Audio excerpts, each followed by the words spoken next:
मित्रों, हिंदू पौराणिक धर्म ग्रंथों में कई बहुत ही रोचक और आश्चर्यचकित कर देने वाली कहानियों के बारे में वर्णन मिलता है। श्री रामचरितमानस में भी ऐसे ही कई कहानियां का वर्णन है।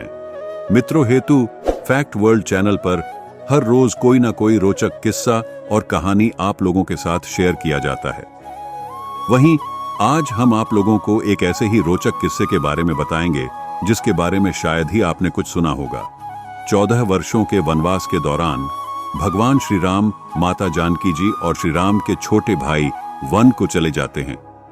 मित्रों, आप जानते हैं कि लक्ष्मण अपने भाई श्री राम का बहुत सम्मान करते थे। उन्हें श्री राम से बहुत प्यार था। भगवान श्री राम के लिए लक्ष्मण कुछ भी करने के लिए तैयार रहते थे। लक्ष्मण ने श्री राम के लिए बहुत से त्याग किए थे। हालांकि उनका एक ऐसा त्याग भी था जिसके बारे में बहुत ही कम लोग ही जानते हैं। हिंदू पौराणिक कथाओं के मुताबिक राम के वनवास से वापस लौटने के बाद श्री राम अगस्त्य मुनि को लंका युद्ध के बारे में बता रहे थे। उन्होंने बताया कि किस तरीके से रावण और कुंभकर्ण जैसे वीरों का उन्होंने वध किया था।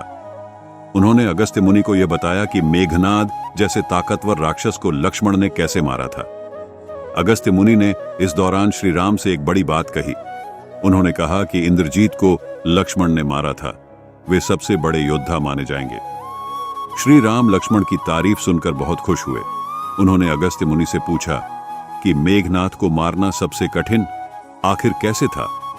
तब अगस्त्य मुनि ने उन्हें एक महत्वपूर्ण बात बताई। उन्होंने श्री राम से कहा कि 14 वर्षों तक जो न सोया हो, 14 वर्षों तक जिसने कुछ नहीं खाया हो और 14 वर्षों तक जिसने किसी स्त्री का चेहरा न देखा हो, केवल वही मेघनाद की मौत का कारण बन सकता था। राम ने कहा कि लक्ष्मण को तो मैं हमेशा फल देता रहता था और 14 वर्षों तक लक्ष्मण सोए भी न हो, यह भी बड़ी हैरान करने वाली बात है। फिर लक्ष्मण जी को बुलाया गया। उनसे ही इसके बारे में पूछा गया। लक्ष्मण जी ने जो जवाब दिया वह जानकर श्री राम हैरान। लक्ष्मण ने सबसे पहले फल फूलों के बारे में बताया। उन्होंने कहा कि आप उसे 3 भाग में बांट देते थे। एक भाग मुझे देकर कहते थे कि लक्ष्मण इसे रख लो। आपने कभी मुझे कहा ही नहीं कि यह फल खा लो। ऐसे में जब आपने आज्ञा दी नहीं तो मेरा खाना उसे कैसे मुमकिन था। इसलिए उस खाने को मैं अपनी शक्तियों से अयोध्या भेज देता था। इसके बाद जब भगवान श्री राम से भोजन के पात्रों को गिना तो 14 वर्षों के हिसाब से 7 पात्र कम निकले। तब अपने अनुज लक्ष्मण से भगवान श्री राम कहते हैं कि लक्ष्मण मेरे भाई, इसमें 7 पात्र कम हैं। क्या आपने वनवास के दौरान 7 दिन भोजन किया?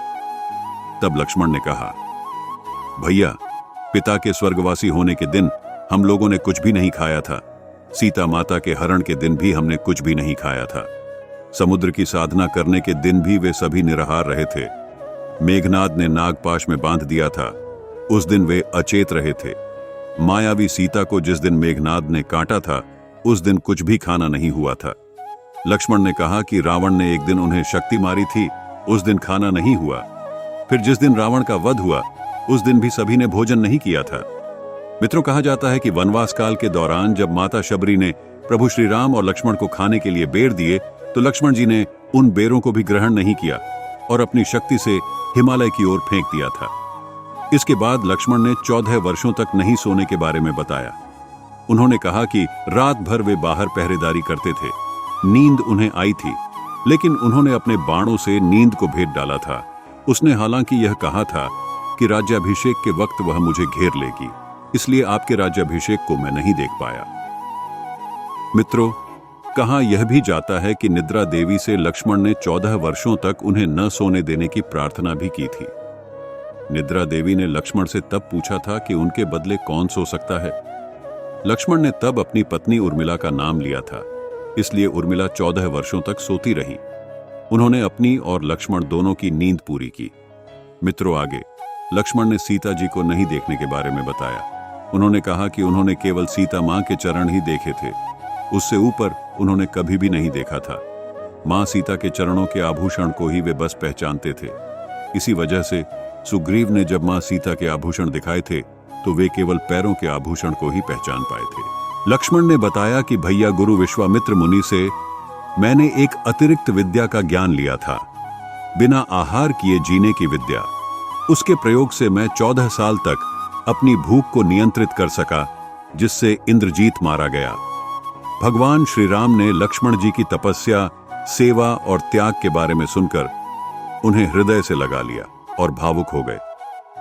राम से लक्ष्मण बहुत प्रेम रखते थे।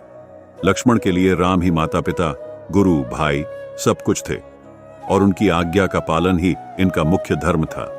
वे उनके साथ सदा छाया की तरह रहते थे। भगवान श्री राम के प्रति किसी के भी अपमान सूचक शब्द को ये कभी बर्दाश्त नहीं करते थे। वास्तव में लक्ष्मण का वनवास राम के वनवास से भी अधिक महान है। 14 वर्ष पत्नी से दूर रहकर उन्होंने केवल राम की सेवा को ही अपने जीवन का ध्येय बनाया। भगवान राम को जहां विष्णु का अवतार माना गया है, वहीं लक्ष्मण को शेष अवतार कहा जाता है। हिंदू पौराणिक मान्यता के अनुसार शेषनाग के कई अवतारों का उल्लेख मिलता है, जिनमें राम के भाई लक्ष्मण और कृष्ण के भाई बलराम मुख्य हैं। शेषनाग भगवान विष्णु की शैया है। भगवान विष्णु के जितने भी अवतार हैं, उनकी सेवा के लिए शेषनाग अवश्य ही किसी न किसी रूप में जन्म लेकर आते हैं और उनकी सेवा करते हैं। मित्रों, कहां ऐसा भी जाता है कि माता सीता से ज्यादा कष्ट उर्मिला ने सहे थे, क्योंकि उर्मिला न सिर्फ 14 वर्ष तक अपने पति से दूर रही थी, बल्कि लक्ष्मण की दी हुई सौगंध के कारण उन्होंने अपनी आंख से 14 वर्ष तक एक आंसू तक न टपकाया था।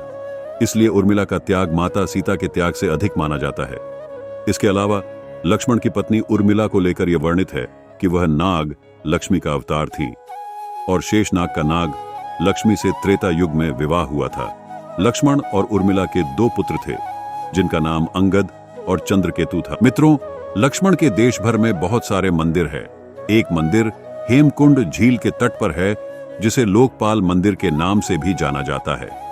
पौराणिक कथाओं के अनुसार यह मंदिर ठीक उसी जगह है जहां भगवान राम के भाई लक्ष्मण ने रावण ने बेटे मेघनाद को मरने के बाद अपनी शक्ति को वापस पाने के लिए तप किया था। भारत के सबसे प्राचीन ईंटों से बने मंदिरों में से एक छत्तीसगढ़ में लक्ष्मण मंदिर महानदी के किनारे खड़ा है। दक्षिण कौशल की राजधानी श्रीपुर अंतर्राष्ट्रीय ख्याति प्राप्त पुरातत्व स्थलों में एक है। यहाँ कभी 10,000 भिक्षु भी रहा करते थे। इस तरह लक्ष्मण के कई प्राचीन मंदिर है। मित्रों, अगर हमारी स्टोरीज से जुड़े आपके कुछ सवाल हैं, तो वो आप हमें नीचे दिए कमेंट बॉक्स में बताएं। हम आप तक सही जानकारी पहुंचाने का प्रयास करते रहेंगे। अगर आपको ये स्टोरी अच्छी लगी है तो इसे शेयर जरूर करें, और आप भी भगवान राम के सच्चे भगत है तो प्लीज कमेंट में जय श्री राम अवश्य लिखें, और वीडियो पसंद आया तो लाइक करें और चैनल को सब्सक्राइब करें। धन्यवाद।